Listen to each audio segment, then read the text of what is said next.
Hello, my dear students. I hope you're all doing well. I hope you're all safe and healthy and hearty. In today's lecture, we learn about Article 19 and the right to freedoms. Article 19 is spread out over the course of 6 clauses from 19.1 to 19.6.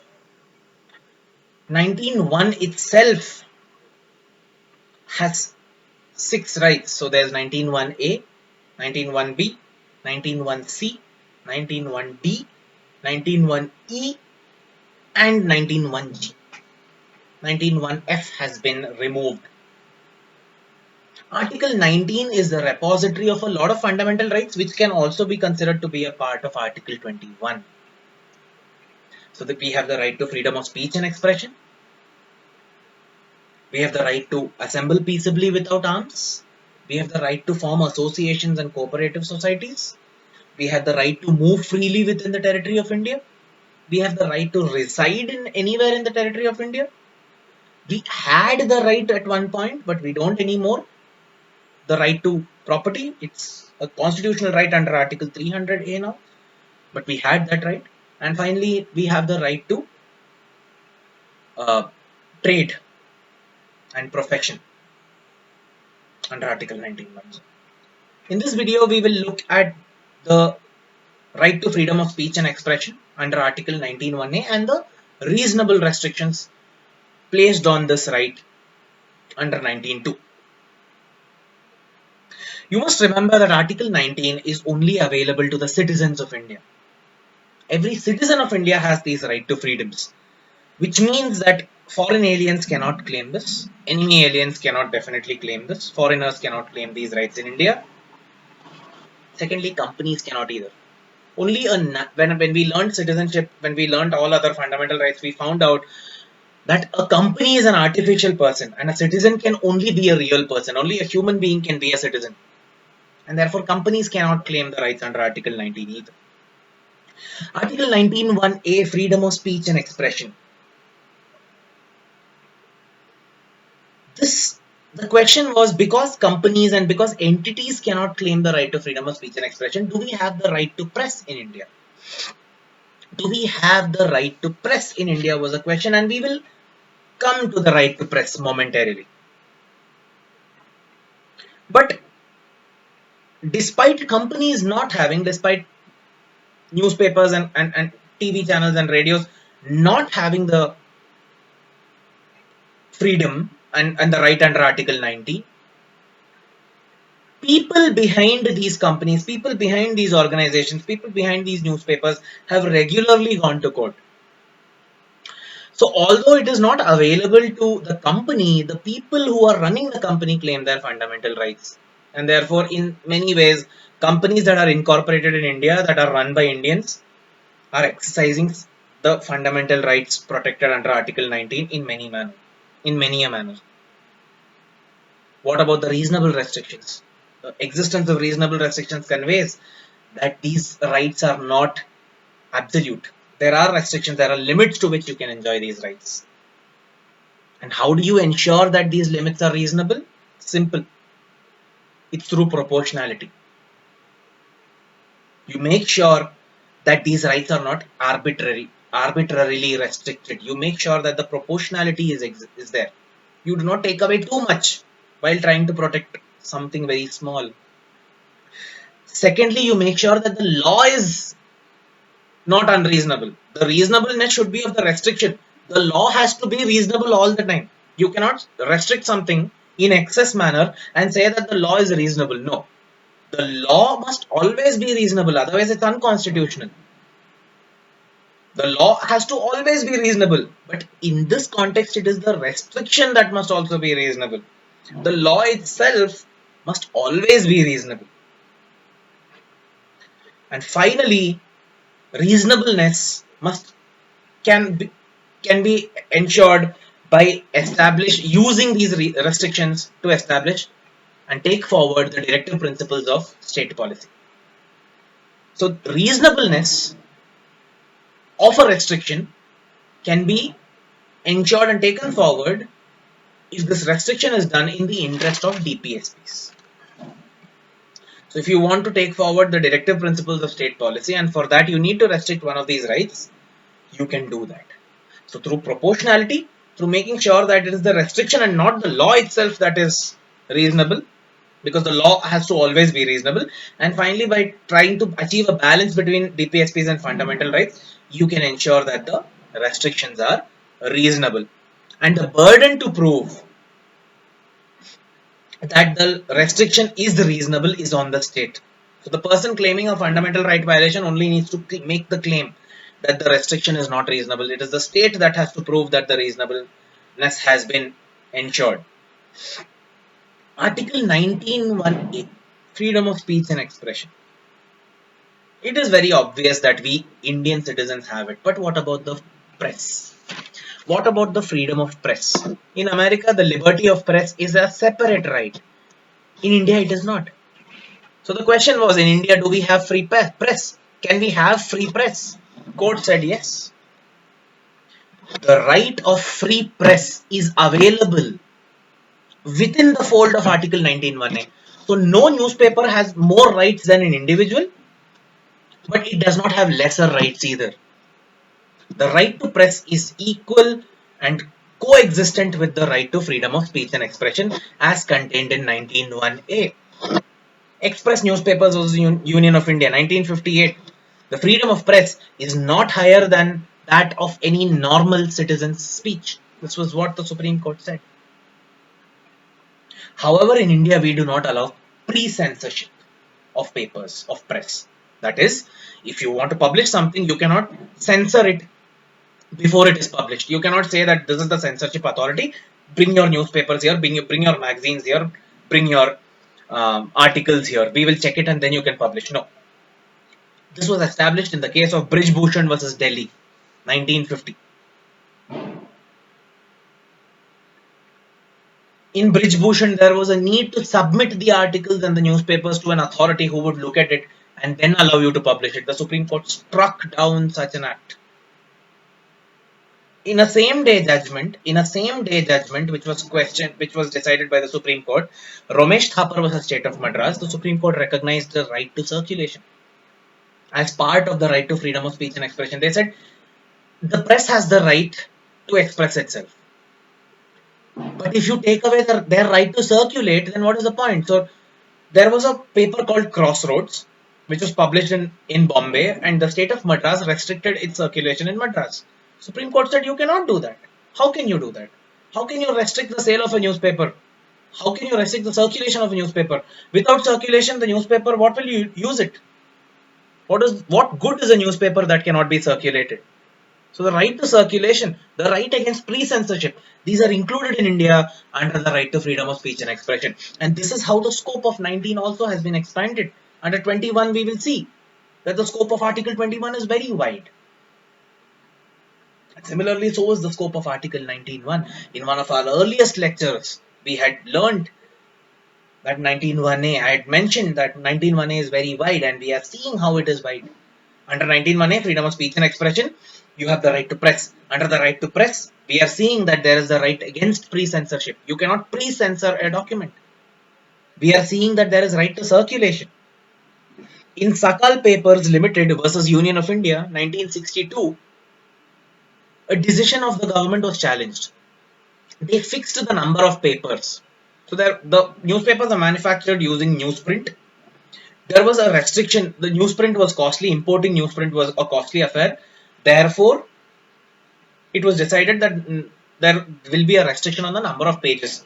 In Sakal Papers versus Union of India, 1962, Supreme Court said that you cannot fix the number of pages. If you fix the number of pages, then they are not publishing everything that they want to publish. And you are taking away their right. All of these, the right to press is linked to another right that is available to an individual. We will come to that in a moment. So you cannot fix the number of pages. You cannot fix the number of pages, because if you do that, then you're restricting the freedom of speech and expression. The Supreme Court said this. What about commercial speech? What about advertisements?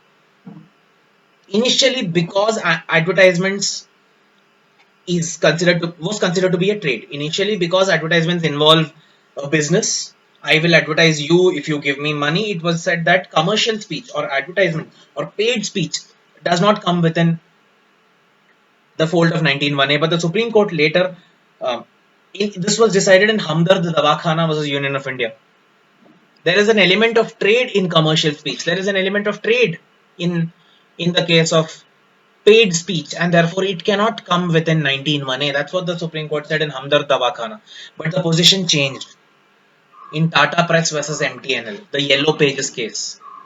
Supreme Court said that even commercial speech and advertisements can be speech and expression. If someone is good at speaking, then why shouldn't they get paid for that? Why can't that come within their right to speech and expression? It can, of course, come under the right to trade. But why can't it come under the right to speech and expression? There is no reason. Therefore, even advertisements and paid speeches are recognized. And advertisements being recognized as 19(1)(a), as a right under 19(1)(a) is particularly important. This is why newspapers even today are just about 5 rupees. Even the cover page, front page of the newspaper, the paper plus the ink that goes into printing the paper, and the cost of running the machine, the cost of electricity, the 5 rupees that you pay for a newspaper, just the cover page is worth 5 rupees, and yet the entire newspaper comes to you at 5 rupees per piece. That is because of advertisements. The Supreme Court recognized the value that of an advertisement. A newspaper runs because of advertisements, and you are able to read the newspaper at 5 rupees per paper, 5 rupees per newspaper per copy, only because of the right to advertisements, recognized as a right under freedom of speech and expression. Movies and dramatic performances, they also are recognized. Singing is also recognized as a right under freedom of speech and expression. However, they are restricted. Newspapers, magazines, journal articles, these are immune from pre-censorship. These are immune from being censored before publication, but movies are not. As you know, there is the CBFC, the Film Certification Body, which is existing, which was created under the Cinematograph Act, and the validity of this was questioned. The validity of pre-censorship of movies was questioned before the Supreme Court. However, the Supreme Court said that movies and dramatic performances have a much greater impact on the minds of the individuals, and therefore pre-censorship and certification is definitely allowed. We cannot give unfettered access to movies the same way as we give unfettered access to newspapers and magazines, because movies are, motion pictures. Drama is actually moving, it's happening. This impacts much more. Therefore, censorship, pre-censorship of movies are recognized as a reasonable restriction. However, movies itself are also recognized as freedom of speech and expression. Why do all these rights exist? Why is the freedom of press there? Why do you have the right to circulation? Why is there a right against pre-censorship? Why is there a right to advertisement for newspapers? That is because you have the right to know. Every Indian citizen has the right to know, because the hallmark of a free, informed society, the hallmark of a free democracy is a free, informed society. If you are not free, if you do not have information, if you do not have the right to know, then you cannot have the right to call yourself a democracy. That's what the Supreme Court said. And it is from this right to know that the Right to Information Act was passed. Every citizen in India has the right to access information. Every citizen in India has the right to know what the government is doing. Recognized in the case of Reliance Petrochemicals versus Proprietors of Indian Express Newspapers, 1989. The hallmark of a vibrant, the hallmark of a thriving, the hallmark of a successful, free and independent democracy is the right to know. It is only when you have the right to know that you have information. It is only when you have information that you can decide truly what is happening. A rational decision cannot be made without the right to knowledge. The Supreme Court recognized. The Supreme Court also recognized the right to reply. What is the right to reply? In LIC versus Manubai D. Shah, initially the Gujarat High Court recognized it in Manubai D. Shah versus LIC, 1981, and then in 1992, LIC versus Manubai D. Shah, the Supreme Court said that any publication that is made about a person, that person has the right to reply to that publication in the same medium. So if a newspaper says something about me, I have the right to have my views expressed in that same newspaper. So newspaper writes something about me, I have a right to clarify that, and the newspaper cannot say no, we will not publish it. Newspaper has to publish it. Right to reply is available. Right to know is there, right to reply is also there. Right to remain silent. I express myself by saying nothing, and that is recognized. I have the right to listen. I also have the right to refuse to listen. But I cannot refuse to listen in such a manner that I stop you from speaking. So if you want to speak, you can speak. And I can refuse to listen by walking away. You cannot force me to listen. But I cannot force to, I don't want to listen to you. So I cannot force you to shut up by shouting and heckling and throwing things at you. No. I have the right to use airwaves. Airwaves are a natural resource available to every single Indian citizen, and nobody can monopolize it. Ministry of Information and Broadcasting versus Cricket Association of Bengal, 1995. Very important. Right to access airwaves. You cannot restrict the use of these airwaves. You cannot say that only one or two people will use it. No. The right to airwaves leads to the right to know, and as we know, right to know is an extremely important right. In India, we have the right to express ourselves by flying the national flag also. Naveen Jindal versus Union of India versus Naveen Jindal. Do you have the right to fly the national flag? Yes, you do. Do you have the right to burn the national flag like in US? No. We have to respect the national flag. In US, you can burn it. It's your fundamental right to express yourself by burning the flag. In India, we cannot do that. In India, we cannot express ourselves by burning the flag. What about the right to gender identity? In Nalsa versus Union of India, more famously known as the transgender rights case, 2014, the Supreme Court said, my gender identity is the way I express myself. And that is a part of Article 19(1)(a). However, I have spoken time and again, and the courts also have reminded us time and again that none of these rights are unrestricted. None of these rights are absolute. So 19(1)(a) is reasonably restricted by 19(2). What are the grounds on which your right to freedom of speech and expression can be restricted? There are 8 grounds. What are these 8 grounds?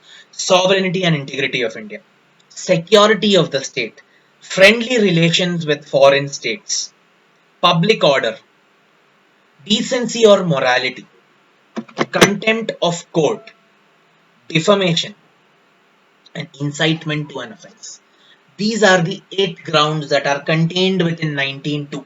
What do each of them say? Let us look at it. Sovereignty and integrity of India was not part of the original constitution. It was inserted via the 16th Amendment in the year 1963. This was actually a counter. So during these times in Tamil Nadu, the Dravidian parties were saying that we should separate from India and we should establish a Dravida Nadu. The Nehru government felt that this was dangerous to the integrity of India, and that is why they inserted this. So you cannot express yourself by asking that India be broken up into pieces. That is not allowed.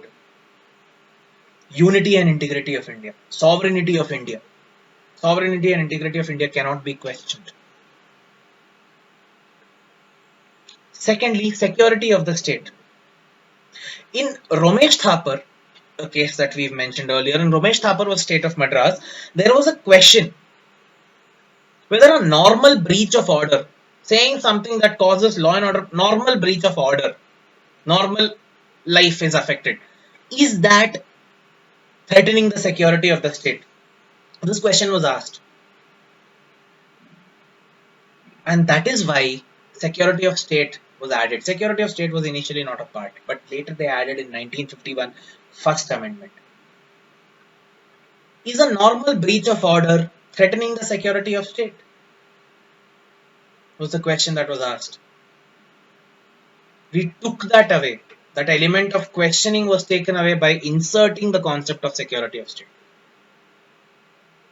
In the case of state of Bihar versus Shaila Bala Devi, 1952, preaching a hardcore form of revolutionary socialism, pick up arms against the state. Of course, the security of the state is threatened. So you cannot distribute pamphlets like that. This judgment was in 1952. The constitution had been amended by that time. In 1951, it was amended, causing violence. You cannot get people to cause violence. It's protected, and because that, of course, this comes under public order. This also comes under incitement to an offense. But it is definitely before you go to the last and the towards later reasonable restrictions. Initially, it's a second reasonable restriction: security of state taken care of. Security of state includes security of every individual. So if even one person's security is threatened, when you cannot exercise your freedom of speech and expression in such a way. What about friendly relations with foreign states? Of course, we cannot write nonsense about China. People have multiple opinions about China and coronavirus. We cannot write whatever we want in such a way that it threatens our relationship with China. Pakistan, a country with whom we have fought 4 wars. But right now we are not fighting a war against Pakistan. So you cannot write whatever you want to about Pakistan. Usually India does not say anything when we write against foreign countries, but it is looked down upon. We try and encourage the press to be responsible on their own. We don't try and censor the press. We don't try and censor individuals. We say individual responsibility. You take responsibility for your action. But at the same time, if it gets out of hand, we can say that our relationship with France or US or China or Pakistan is affected by the words that you're using. Therefore, you cannot. If you do it, we'll put you in jail. This is allowed. Public order. Public order was inserted in First Amendment. Security of state initially said that any normal breach of public order cannot be questioned under security of state. The government said so. The government said that security of state is affected by a breach of public order. A minor breach, is it security of state, was the question that was asked in Ramesh Thapar. The government said yes, of course. Court did not agree. So the government maintained its position that a mere breach of public order is a breach of security of state. But at the same time, let us clarify it. We will amend the constitution. That's what it said. Earlier, I said that security of state was not part of the original constitution. I beg your pardon. Public order was inserted later. The security of state was always a part. What is public order? Maintenance of peace, maintenance of tranquility, maintenance of civilized behavior. All of this is public order. There was a public order. One of the major judgments was the case of Virendra versus State of Punjab, 1957. Virendra versus State of Punjab, 1957. There was a restriction on the publication of the material that Virendra's newspaper was doing. There was a restriction on the publication of Virendra's newspaper. Why? Because he was in Punjab and he was the champion of a Save Hindi campaign. So he wanted Hindi to be saved, and while doing that, he was causing grievance to a lot of people who believed that their right to protect and preserve the Punjabi language was affected. Punjabi language written in Gurmukhi script was something that he targeted using Hindi language written in Devanagari script.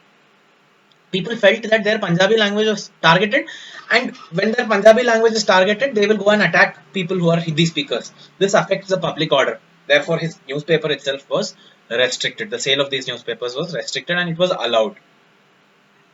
How do you stop the authority from doing this to you? Convince them that you are not wrong. That's what the court said. Go to them, convince them. And if it is unreasonable, you can of course come to us. But first you go to them and convince them that it's not unreasonable. They will listen to you. That's what the court said. And the court also looked at the authorities and said, you have to listen to them. You cannot just take away their rights.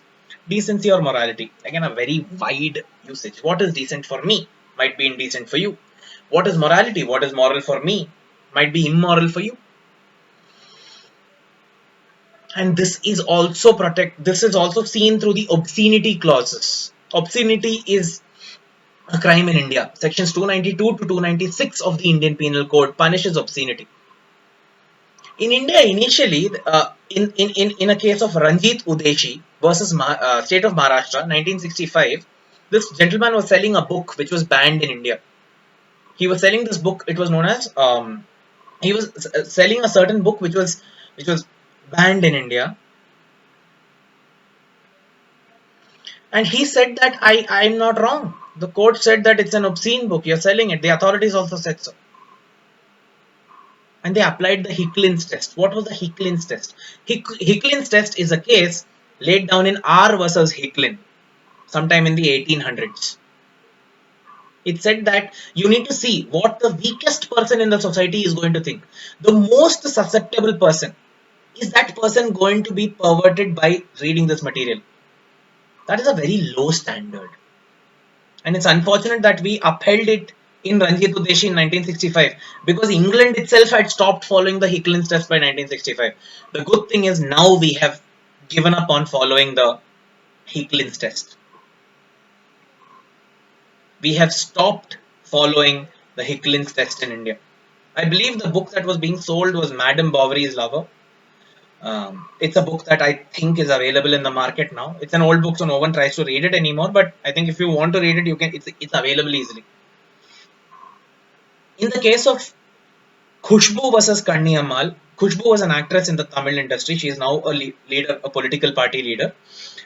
She said that there is nothing wrong with premarital sex, and there were cases filed against her, obscenity cases, saying that how can a woman like say something like this?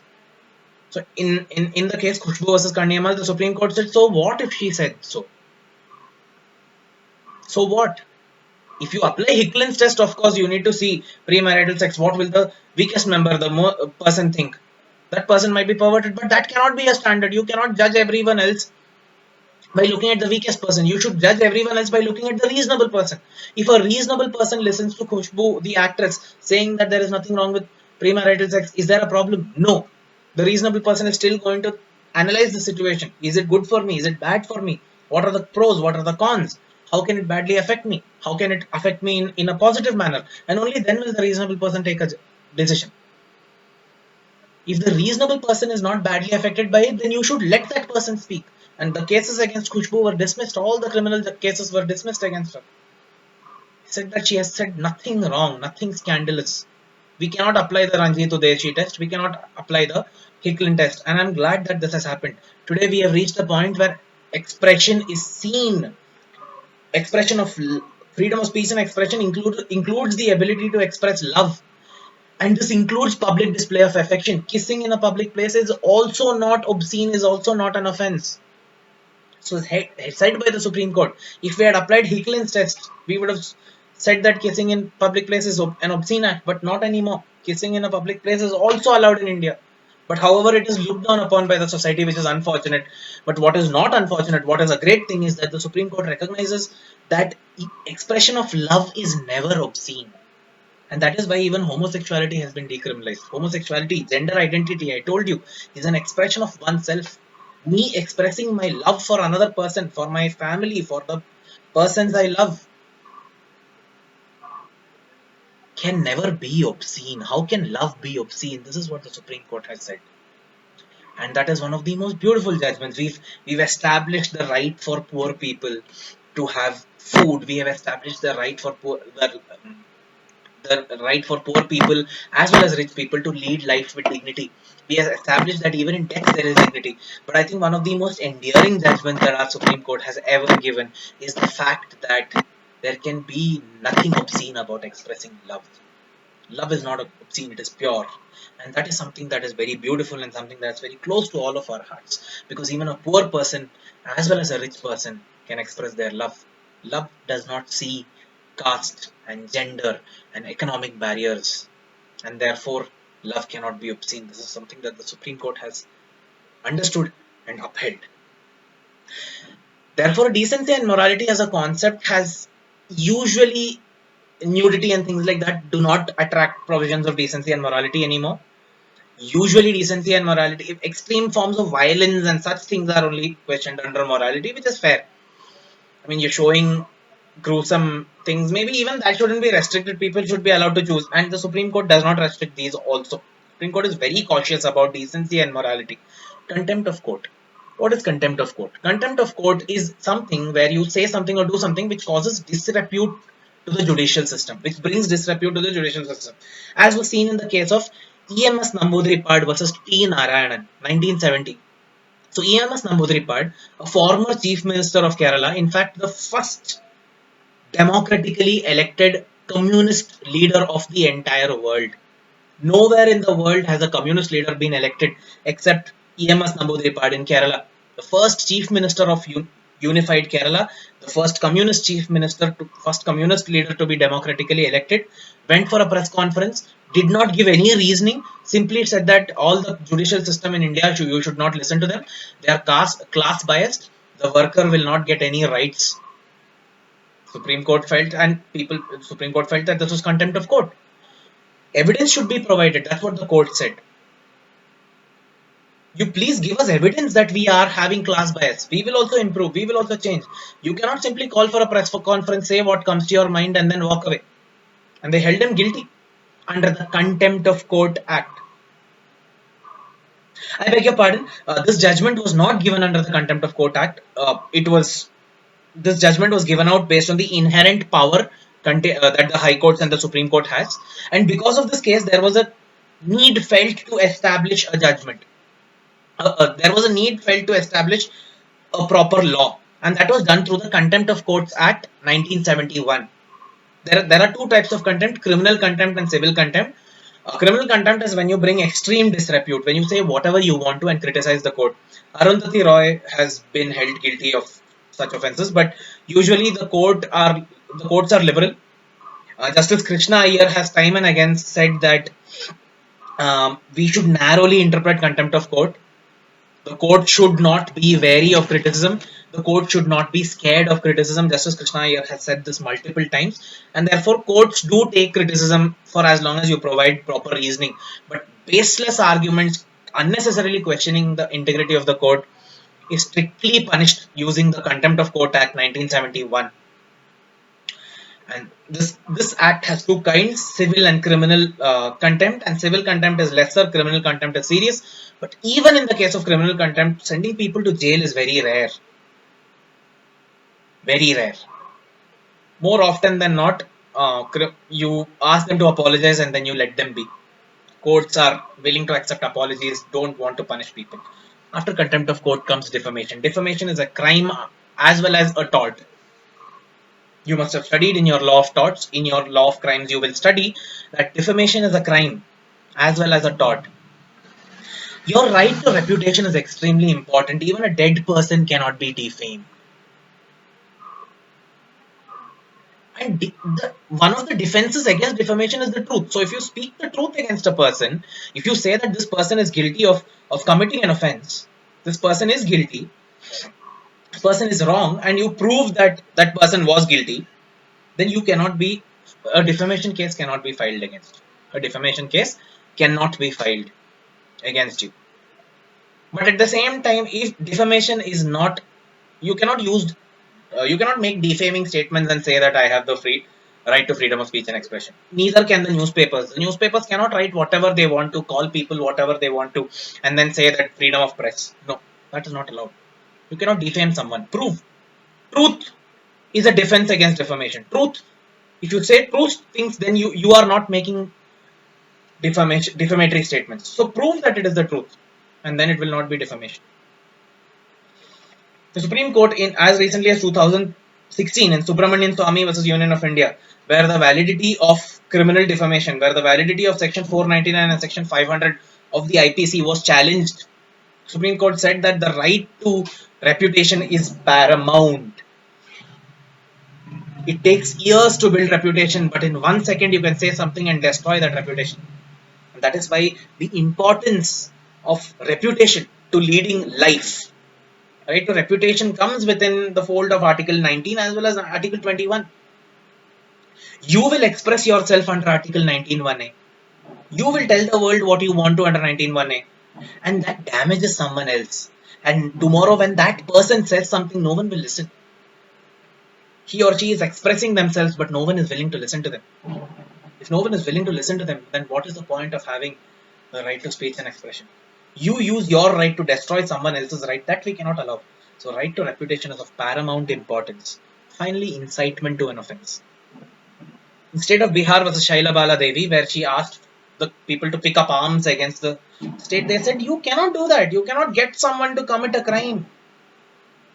You cannot ask someone or force someone with your words to do things that is a crime. That kind of right cannot be made available to you. It was again added in 1951, but the court recognizes that a major thing that is missing is sedition. Everyone says sedition is not allowed as a ground on which you can restrict. But at the same time, you must understand that sedition is a crime. Section 124 capital A of the Indian Penal Code makes sedition a crime, and therefore there are other provisions using which you restrict people's speech saying that it is seditious. We see some controversies arising out of educational institutions like JNU. Sedition is something that is very commonly discussed in issues that come out of JNU and Central University Hyderabad and places like that. They say sedition is not a ground that is mentioned under which you can reasonably restrict my speech, and yet you're citing sedition and restricting my speech. Sedition, yes, it is not expressly mentioned, but sedition is a crime under Section 124 capital A. Is it a valid section? Is it unconstitutional or is it constitutional? Question was raised in Kedarnath. Kedarnath Singh versus State of Bihar, 1962. Is Section 124 capital A, is sedition still valid? Supreme Court said that it is a valid, it is a valid section. It is not unconstitutional. The validity, the necessity of sedition, a pre-colonial law in an independent India, has been questioned time and again. It's still being questioned today. But the point stands that it is a crime, and your freedom of speech and expression does not allow you to commit a crime, and it does not allow you to cause others to commit a crime either. So when you say something that leads to someone else falling foul of the Indian Penal Code or any other criminal statute, that speech can be and will be restricted. Sedition was an area that our founding fathers did not want included because most of them have gone to jail under Section 124 capital, including Gandhiji and Bal Gangadhar Tilak and some tall leaders of the Indian freedom struggle and founding fathers of India have gone to jail. Pandit Nehru has gone to jail for making so-called seditious speeches, and therefore does it still have relevance? But at the same time, in India, we are cautious because again, we've gone through a lot of turmoil. We've seen the violence that was caused during partition, and we've seen the violence that is existing in disturbed areas in some parts of the northeast, in some parts of northern India, in some parts of the Naxal belt in eastern and central India. And therefore, we are cautious about the violence and the damage that violence can do. And that is why sedition, that is what I think, that's why I think sedition is still a part of our statute books. So yes, sedition is not an express ground, but you cannot commit a crime using your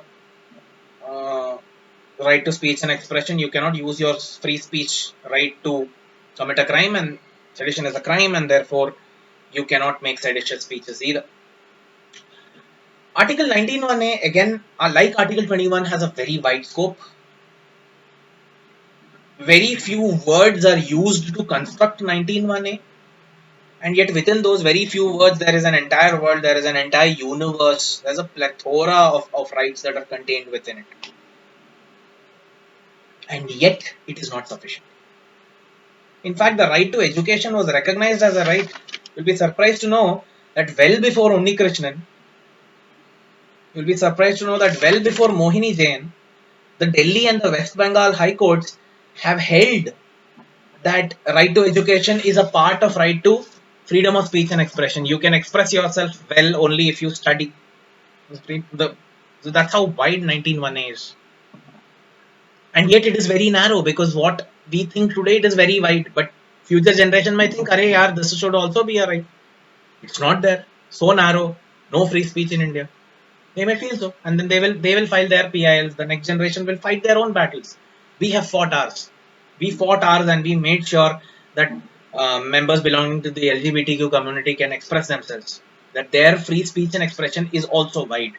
We expanded our 19(1)(a) to give them their rights. So we fought our battles to make sure that 19(1)(a) is wide enough for our times. Tomorrow we will widen it. Our next generation will fight their battles and widen it even more. That's the beauty of 1901, eh? With very few words, there is so much that you can convey. Thank you so much for listening.